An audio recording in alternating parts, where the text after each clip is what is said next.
ಬೆಳಗಾವಿ ಪಾಲಿಕೆಯಲ್ಲಿ ಕರ್ನಾಟಕ ಪರ ಠರಾವ್ ಅಂಗೀಕಾರಕ್ಕೆ ಆಗ್ರಹಿಸಿ ವಾಟಾಳ್ ನಾಗರಾಜ್ ನೇತೃತ್ವದಲ್ಲಿ ಪ್ರತಿಭಟನೆ.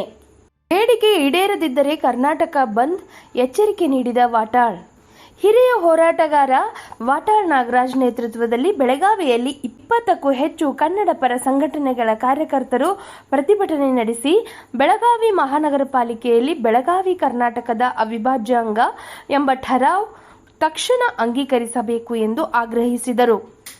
ಬೇಡಿಕೆ ಈಡೇರದಿದ್ದರೆ ರಾಜ್ಯಾದ್ಯಂತ ಕರ್ನಾಟಕ ಬಂದ್ಗೆ ಕರೆ ನೀಡುವುದಾಗಿ ಹೋರಾಟಗಾರರು ಎಚ್ಚರಿಕೆ ನೀಡಿದರು. ಮೊದಲಿಗೆ ಕನ್ನಡ ಸಂಘಟನೆಗಳ ಒಕ್ಕೂಟ ಅಧ್ಯಕ್ಷ ವಾಟಾಳ್ ಹಾಗೂ ಜಿಲ್ಲಾಧಿಕಾರಿ ವಿವಿಧ ಕನ್ನಡ ಪರ ಸಂಘಟನೆಗಳ ಅಧ್ಯಕ್ಷರ ಉಪಸ್ಥಿತಿಯಲ್ಲಿ ಜಿಲ್ಲಾಧಿಕಾರಿಗಳ ಕಚೇರಿ ಆವರಣದಲ್ಲಿ ಹಲ್ಮಿಡಿ ಶಾಸನ ಸ್ತಂಭಕ್ಕೆ ಕ್ಷೀರಾಭಿಷೇಕ ಹಾಗೂ ಪಂಚನದಿಗಳ ಜಲಾಭಿಷೇಕ ಮಾಡುವ ಮೂಲಕ ಅನಾವರಣಗೊಳಿಸಿದರು. ನಂತರ ಪ್ರತಿಭಟನೆ ವೇಳೆ ಕನ್ನಡ ಪರ ಕಾರ್ಯಕರ್ತರು ಬೆಳಗಾವಿ ಮಹಾನಗರ ಪಾಲಿಕೆಗೆ ಮುತ್ತಿಗೆ ಹಾಕಲು ಮುಂದಾದಾಗ ಸಂಗೊಳ್ಳಿ ರಾಯಣ್ಣ ವೃತ್ತದ ಬಳಿ ಪೊಲೀಸರು ವಾಟಾಳ್ ನಾಗರಾಜ್ ಹಾಗೂ ವಿವಿಧ ಸಂಘಟನೆಗಳ ಅಧ್ಯಕ್ಷರುಗಳು ಹಾಗೂ ಕಾರ್ಯಕರ್ತರನ್ನು ವಶಕ್ಕೆ ಪಡೆದು ಬಳಿಕ ಬಿಡುಗಡೆಗೊಳಿಸಿದರು. ಪ್ರತಿಭಟನೆಯಲ್ಲಿ ನೂರಾರು ಸಂಖ್ಯೆಯಲ್ಲಿ ಕನ್ನಡ ಸಂಘಟನೆಗಳ ಕಾರ್ಯಕರ್ತರು ಭಾಗವಹಿಸಿದ್ದರು. ಈ ಸಂದರ್ಭದಲ್ಲಿ ವಾಟಾಳ್ ನಾಗರಾಜ್ ಮಾತನಾಡಿ, ಬೆಳಗಾವಿ ಕನ್ನಡಿಗರ ಗಂಡು ಮೆಟ್ಟಿದ ನೆಲವಾಗಿದ್ದು ಇದು ಕರ್ನಾಟಕದ ಅವಿಭಾಜ್ಯ ಅಂಗ. ಮಹಜನ್ ವರದಿ ಜಾರಿಗೆ ತರಬೇಕೆಂಬ ನಿರ್ಣಯವನ್ನು ಪಾಲಿಕೆ ಅಂಗೀಕರಿಸಬೇಕು. ಜೂನ್ 2ರ ಒಳಗೆ ಹಾಗೂ ಈ ಬಗ್ಗೆ ನಿರ್ಧಾರ ಕೈಗೊಳ್ಳದಿದ್ದರೆ ಜೂನ್ 4ರಂದು ಬೆಂಗಳೂರಿನಲ್ಲಿ ರಾಜ್ಯ ಮಟ್ಟದ ಕನ್ನಡ ಸಂಘಟನೆಗಳ ಸಭೆ ನಡೆಸಿ ಅಖಂಡ ಕರ್ನಾಟಕ ಬಂದ್ಗೆ ಕರೆ ನೀಡಲಾಗುವುದು ಎಂದು ಎಚ್ಚರಿಕೆ ನೀಡಿದರು. ಕನ್ನಡ ಹೋರಾಟಗಾರರಾದ ಸಾರಾ ಗೋವಿಂದ್, ಕೆಆರ್ ಕುಮಾರ್ ಹಾಗೂ ಅಶೋಕ್ ಚಂದರ್ಗೆ ಕನ್ನಡ ಜಾಗೃತಿ ವೇದಿಕೆ ರಾಜ್ಯಾಧ್ಯಕ್ಷ ಮಂಜುನಾಥ್ ದೇವ್ ಅವರು ಮಾತನಾಡಿ, ಬೆಳಗಾವಿ ಮಹಾನಗರ ಪಾಲಿಕೆ ತಕ್ಷಣ ಕರ್ನಾಟಕ ಪರ ಠರಾವ್ ಅಂಗೀಕರಿಸಬೇಕು. ಇಲ್ಲವಾದರೆ ಈ ಹೋರಾಟವನ್ನು ಮತ್ತಷ್ಟು ತೀವ್ರಗೊಳಿಸಲಾಗುವುದು ಎಂದು ಎಚ್ಚರಿಕೆ ನೀಡಿದರು. ಪ್ರತಿಭಟನೆ ಹಿನ್ನೆಲೆಯಲ್ಲಿ ಬೆಳಗಾವಿ ನಗರದಲ್ಲಿ ಕೆಲಕಾಲ ಉದ್ವಿಗ್ನ ವಾತಾವರಣ ನಿರ್ಮಾಣವಾಗಿದ್ದು ಪೊಲೀಸ್ ಭದ್ರತೆಯನ್ನು ಹೆಚ್ಚಿಸಲಾಗಿತ್ತು.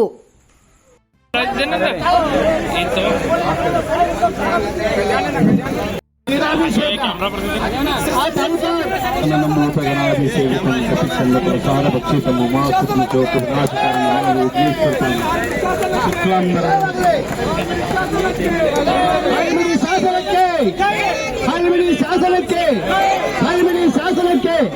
ಈಗ ಕ್ಷೀರಾಭಿಷೇಕ ನಡೆದು ಮುಂದಿನ ಹಂತ ಪಂಚನದಿಗಳ ಜಲಾಭಿಷೇಕ ಮಲಪ್ರಭಾ, ಘಟಪ್ರಭಾ, ಕೃಷ್ಣ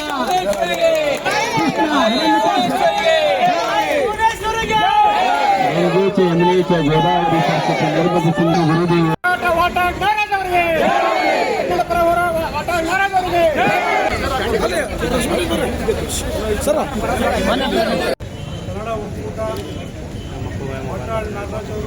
ಮಕಂದ್ರ ಸರ್ ಸಾರಾ ಗೋವಿಂದ್ ಅವರು, ಕನ್ನಡ ಸೇನೆ ಕುಮಾರ್, ಕನ್ನಡ ಜಾಗೃತಿ ಮಂಜುನಾಥ್ ಗೌಡರು ಹಾಗೂ ಅಶೋಕ್ ಚಂದರ್ಗೆ ಮತ್ತು 20ಕ್ಕೂ ಹೆಚ್ಚು ಕನ್ನಡ ಪರ ಸಂಘಟನೆಗಳು ಇವತ್ತು ಈ ಹೋರಾಟದಲ್ಲಿ ನನಗೆ ವಿಶೇಷವಾಗಿ ಒಂದು ಏನಂದ್ರೆ ಸುಮಾರು 20-25 ಸಂಘಟನೆಗಳು ಒಟ್ಟಾಗಿ ಇವತ್ತು ಬೆಳಗಾವಿನ ಪರವಾಗಿ ನಗರಸಭೆಯಲ್ಲೇ ಒಂದು ನಿರ್ಣಯವನ್ನ ತಗೋಬೇಕು.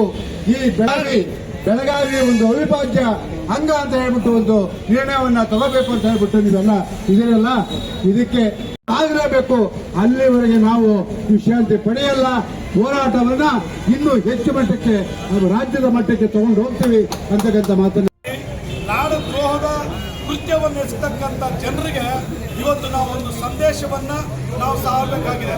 ನಾನು ಅಖಂಡ ಕರ್ನಾಟಕದ ಕನ್ನಡಿಗರು ಇವತ್ತು ಸ್ವಾಭಿಮಾನವನ್ನು ತೋರಿಸಬೇಕಾಗ್ತದೆ. ಖಂಡಿತವಾಗ್ಲೂ ಕೂಡ ನಾನು ಆಗ್ಲೇ ಹೇಳ್ತಿದ್ದೆ, ಸ್ವಾಭಿಮಾನ ಇಲ್ಲದವನು ಸತ್ತ ಎಣಕ್ಕಿಂತ ಕಡೆ ಅವನು ಯಾವನೇ ಆಗಿರಲಿ ಕನ್ನಡ ಭಾಷೆಯನ್ನ, ಕರ್ನಾಟಕದ ಭಾಗವನ್ನ ನಾವು ಉಳಿಸ್ಕೊಳ್ತಕ್ಕಂಥ ಒಂದು ಕೆಲಸವನ್ನು ನಾವು ಮಾಡಲೇಬೇಕಾಗಿದೆ. ಇವತ್ತು ಮಹಾರಾಷ್ಟ್ರದಲ್ಲಿರ್ತಕ್ಕಂಥವ್ರು ಅಲ್ಲಿ ಮರಾಠಿ ಕಲ್ತಿದ್ರೆ ಅವ್ರಿಗೆ ಡ್ರೈವಿಂಗ್ ಲೈಸೆನ್ಸ್ ಕೊಡ್ತಾರೆ, ತಮಿಳುನಾಡಲ್ಲಿ ತಮಿಳು ಕಲ್ತಿದ್ರೆ ಡ್ರೈವಿಂಗ್ ಲೈಸೆನ್ಸ್ ಕೊಡ್ತಾರೆ. ಆದರೆ ಕರ್ನಾಟಕದಲ್ಲಿ ಆಗಿಲ್ಲ. ಇದೊಂದು ರೀತಿ ತೋಟದ ಛತ್ರ ಆಗೋಗ್ಬಿಟ್ಟಿದೆ. ಯಾವಾಗ ಹೇಗೆ ಬೇಕಾದ್ರೂ ಬರ್ಬೋದು, ಹೇಗೆ ಬೇಕಾದ್ರೂ ಇರ್ಬೋದು ಅನ್ನೋ ರೀತಿಯಲ್ಲಿ. ಹಾಗಾಗಿ ಇವತ್ತು ವಾಟಾಳ್ ನಾಗರಾಜ್ ಸಾಹೇಬರ ನೇತೃತ್ವದಲ್ಲಿ ಮುಂದಿನ ದಿನಗಳಲ್ಲಿ ಬೃಹತ್ತಾದಂತಹ ಅಖಂಡ ಕರ್ನಾಟಕದ ನೋಡ್ತಕ್ಕಂಥ ಇಡೀ ದೇಶವೇ ಕರ್ನಾಟಕವನ್ನ ತಿರುಗಿ ನೋಡ್ತಕ್ಕಂಥ ಹೋರಾಟವನ್ನ ವಾಟಾಳ್ ನಾಗರಾಜ್ ಅವರ ನೇತೃತ್ವದಲ್ಲಿ ನಾವು ಹಮ್ಮಿಕೊಳ್ತಾ ಇದ್ವಿ. ಹಾಗಾಗಿ ಇಲ್ಲಿರ್ತಕ್ಕಂಥ ಪ್ರತಿಯೊಬ್ಬರು ಕೂಡ ಅಂದಿನ ಹೋರಾಟಕ್ಕೆ ಎಲ್ಲರೂ ಕೂಡ ಬರಬೇಕು ಮತ್ತು ಕರ್ನಾಟಕ ಯಾವತ್ತಿದ್ರು ಬೆಳಗಾವಿ ಯಾವತ್ತಿದ್ರು ಕರ್ನಾಟಕದ ಅವಿಭಾಜ್ಯ ಅಂಗ ಅಂತೇಳಿ ಕನ್ನಡ ಜಾಗೃತಿ ವೇದಿಕೆ ಘೋಷಣೆ ಮಾಡಬೇಕು. ಅತ್ಯಂತ ನೀಚ ರಾಜಕಾರಣಿ ಅವ್ರು ಯಾವ ಪಾರ್ಟಿಯವರಾಗಿರಲಿ, ಕಾಂಗ್ರೆಸ್ ಆಗಿರಲಿ, JDS ಆಗಿರಲಿ, ಜನತಾ ಆಗಿರಲಿ, BJP ಅವರು ಬೇಕಾಗಿರೋದು ಅಧಿಕಾರದ ದಾಹ. ಇಲ್ಲಿ ಕನ್ನಡ ಉಳಿದಿದ್ರೆ, ಕನ್ನಡ ಬೆಳೆದಿದ್ರೆ ನಮ್ಮ ಹೋರಾಟಗಾರರಿಂದ, ಚಳುವಳಿಗಾರರಿಂದ, ಕನ್ನಡ ಚಳುವಳಿಗಾರರಿಂದ ಸುಮಾರು ಇವತ್ತು ಬಹಳ ಅತ್ಯಂತ ಗಂಭೀರವಾಗಿ ಚಿಂತನೆ ಮಾಡ್ತಾ ಇದ್ವಿ. ಸುಮಾರು 29ಕ್ಕೂ ಹೆಚ್ಚು ಕನ್ನಡ ಪರ ಸಂಘಟನೆಗಳು ನಾವೇನು ಸೇರಿದ್ದೀವಿ. ನಿಜಕ್ಕೂ ಇದು ಮುಂದಿನ ಸೂಚನೆ. ಹೆಸರಿನಲ್ಲಿ, ಕನ್ನಡ ಹೆಸರಿನಲ್ಲಿ ಸರ್ಕಾರ ಬರಬೇಕು, ಕನ್ನಡ ಹೆಸರಿನಲ್ಲಿ ಸರ್ಕಾರ ಬರಬೇಕು. ಆಗ ನಿಮ್ಮ ಕತೆ ನೋಡಿ ನಾನು ಎಲ್ಲಿ ಕೂತ್ಕೊಂಡು ತಮಗೆ ಇದೊಂದು ಕನಸು ಅಂದರೆ ಮನಸ್ಸಲ್ಲಿ ಹೇಳ್ತಾ ಇದ್ದೆ. ಬರುವಾಗ ಬೆಳಗಾವಿಯಲ್ಲಿ ಇರ್ತಕ್ಕಂಥ ಪ್ರತಿ ಕನ್ನಡ ಪರ ಸಂಘಟನೆಗಳಿಗೆ ಈ ವಿಧಾನಸೌಧದಲ್ಲಿ ಅದ್ಭುತವಾದಂಥ ಒಂದೊಂದು ಕೊಠಡಿ ಕೊಡಬೇಕು. ಪರ ಸಂಘಟನೆಗಳಿಗೆ ವರ್ಷಕ್ಕೆ ಕನಿಷ್ಠ 1 ಕೋಟಿ ರೂಪಾಯಿ ಅನುದಾನ ಅವರು ಓಡಾಡಿ ಖರ್ಚು ಮಾಡೋಕ್ಕೆ ನಾನು ಯೋಚನೆ ಮಾಡೋದು. ಇವತ್ತು ಬೆಳವಣಿಗೆ ಈ ನಾಡನ್ನ ಬೆಳೆಸ್ತಕ್ಕಂಥ ಪರಿಸ್ಥಿತಿ ಇದು ಯಾವಾಗ ಆಗ್ತದೆ? ಗಂಡು ಮೆಟ್ಟಿದ ನೆಲ ಬೆಳಗಾವಿಯಲ್ಲಿ ಇರ್ತಕ್ಕಂಥ ಪಾಲಿಕೆ ನಿಮಗೆ ಅವಕಾಶ ಕೊಟ್ಟಿದ್ರಿ.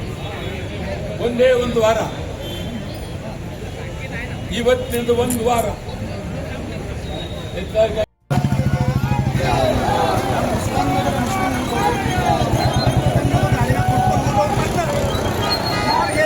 ಕೆಲಸ ಮಾಡಬೇಕಾಗಿತ್ತು.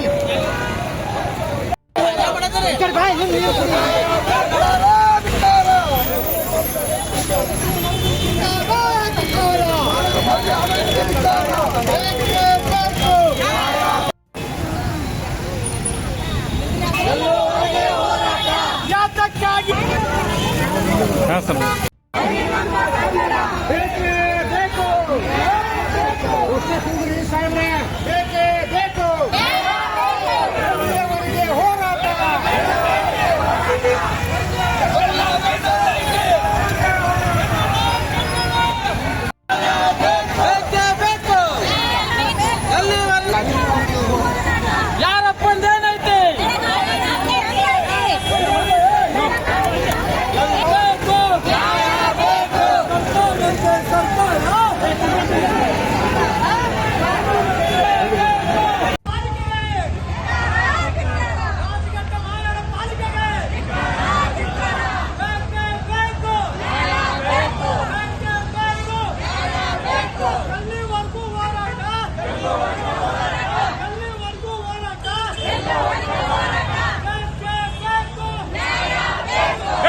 ಬೇಕು.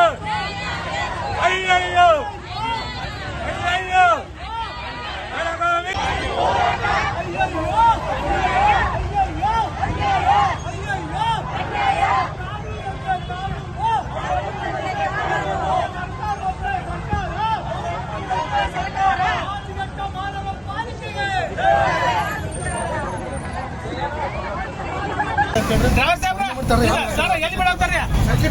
Okay, thank you.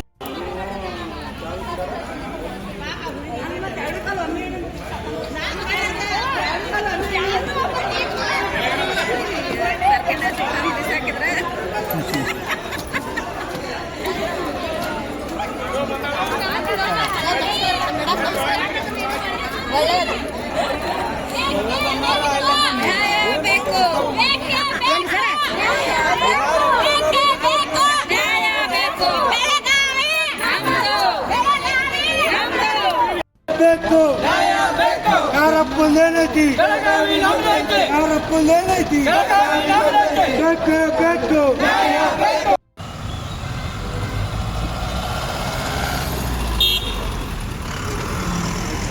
ಅಯ್ಯಯ್ಯೋ ಪೊಲೀಸರ ದೌರ್ಜನ್ಯಕ್ಕೆ ಪೊಲೀಸರ ದೌರ್ಜನ್ಯಕ್ಕೆ ಬೇಕು